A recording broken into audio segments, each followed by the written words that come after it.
क'क्राझारनि बिनेस्वर ब्रह्म इन्जिनियारिं कलेजआ 22थि फोरमायलु आरो थुलुंगा होनाय सांग्रांथि हाबाफारिखौ खुंदों। बिटिआरनि गाहाय जिल्ला क'क्राझार सहरनि जेडी र'डजों नांजाबनाय इउएन एकाडेमि फरायसालियाव बिनेस्वर ब्रह्म इन्जिनियारिं कलेजनि बानजायनायाव खुंफुंदों 22थि फोरमायलु आरो थुलुंगा होनाय सांग्रांथि हाबाफारि। बे हाबाफारिनि गेजेरजों फरायसुलिफोरा इन्जिनियारिं आरो टेक्न'लजि एडुकेशनखौ माबोरै लानो हायो बेनि सायाव गुवारै फोरमायना थुलुंगाखां होयो। लोगोसेयै बे हाबाफारियाव क'क्राझार इउएन एकाडेमिनि गोबां फरायसाफोरा बाहागो लानानै थुलुंगाखां होनाय बिबुंथिखौ गोसो होना खोनासङो।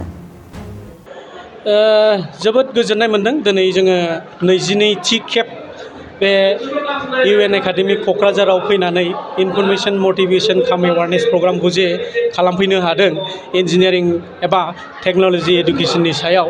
जों गिबियावनो बे फरायसालिनिनो गोरायुं मानगोनां कृष्ण गपाल बसुमतारी सारखौ धन्यबाद एबा गोजोननाय बावहरग्रोयो। बिथांनि हेफाजाब एबा बिथांनि जोंनि हेफाजाबावनो जोङो दिनै बे प्रग्रामखौ खालामनो हादों।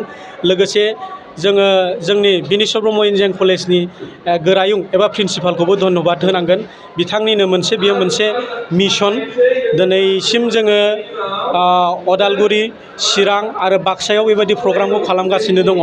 जायफोर स्टुडेन्टफ्रा 9 आरो 10 फरायगासिनो दङ बा हायार सेकेन्डारि फरायगासिनो दं 11-12 बेफोर स्टुडेन्टफोरनि सिगाङाव जों थांनानै इन्जिनियारिं बा टेक्न'लजि एडुकेशनखौ बोरै लानांगौ बा जोंनि बे हालामनि मानसिफ्रा जोंनि ओनसोलनि मानसिफ्रा बोरै सुबिदा लानो हायो बा फरायनो हायो बेखौ जोङो फोरमायथि हैदों। मानो होनोब्ला जोंनि दिनैनि बे दैलि लाइफआव बा जोंनि थांनानै थानायनि बे समाव इन्जिनियार बा टेक्न'लजि नङाबानो जोंहा जेबो माबा गैया आरोखि।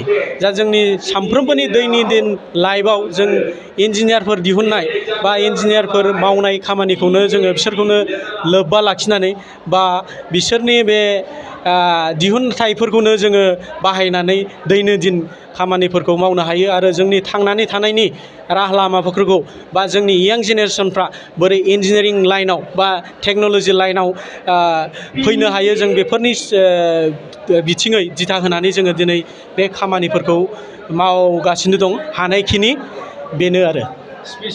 बिनेस्वर ब्रह्म इन्जिनियारिं कलेजाव गाहायै मोनब्रै ब्रान्स दङ। Civil engineering department, chemical engineering department, electrical engineering department आरो मेकानिकेल इन्जिनियारिं डिपार्टमेन्ट बे मोनब्रै दङ। दा बे मोनब्रैया सोलिगासिनो दं। इयुनाव बांनायनि माबा दङ, ब्रान्सआ बारायबावनायनि खोथा दङ।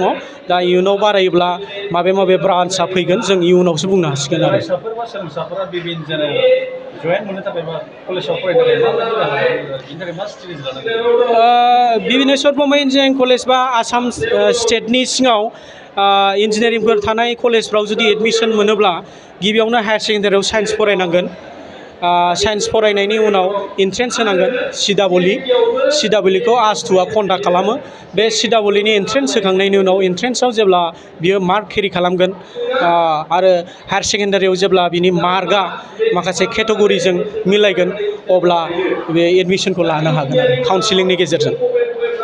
जोबोद मोजां, जोबोद गोजोननाय मोनदों, मोजां मोनदों। मानगोनां डिरेक्टर कृष्ण गपाल बसुमतारी साराबो जोंखौ गोसो दुंगा होदों। लोगोसे बिनिनो जोंनि सार बिजय बसुमतारी साराबो जोंखौ हेफाजाब होदों।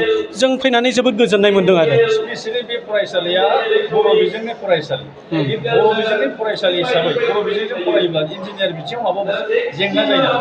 जोङो नुनायाव जेबो जेंना नुवाखै। मानो होनबा जोंनि बिनेस्वर ब्रह्म इन्जिनियारिं कलेजावनो गुबुन कलेजावबो दङ, इन्जिनियारिं कलेजावबो दङ आसामनि इन्जिनियारिं कलेजाव।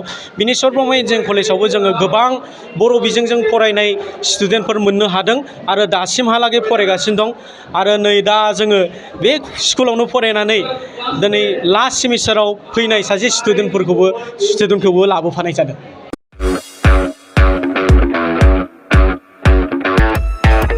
स्कुटि आरो बाइक सालायग्राफोरनि थाखाय मोनसे मोजां फोसावथाय। चिरांनि काजलगावआव पेट्रल पाम्पनि साखाथियाव थानाय MMH अटो हन्डा श'रुमा नोंथांमोननि थाखाय स्कुटि आरो बाइकखौ खम डाउन पेमेन्टआवनो होनायजों लोगोसे मोजां अफार लानानै फैदों। नोंथांमोना बे श'रुमनिफ्राय स्कुटि आरो बाइकखौ खम डाउन पेमेन्टआवनो मोननायजों लोगोसे बेसेन नाङाजासे गंनै हेलमेट गांसे ब्लेंकेट नोगोद 500 रांनि खाबुखौबो मोनफागोन। MMH अटो हन्डा श'रुमनिफ्राय बेफोर खाबुखौ नोंथांमोना 19 नभेम्बरनिफ्राय 30 डिसेम्बरसिम मोननो हागोन। लोगोसेयैनो गोजाम स्कुटि बाइकफोरखौबो बे श'रुमाव सोलाय सोल' खालामनो हागोन।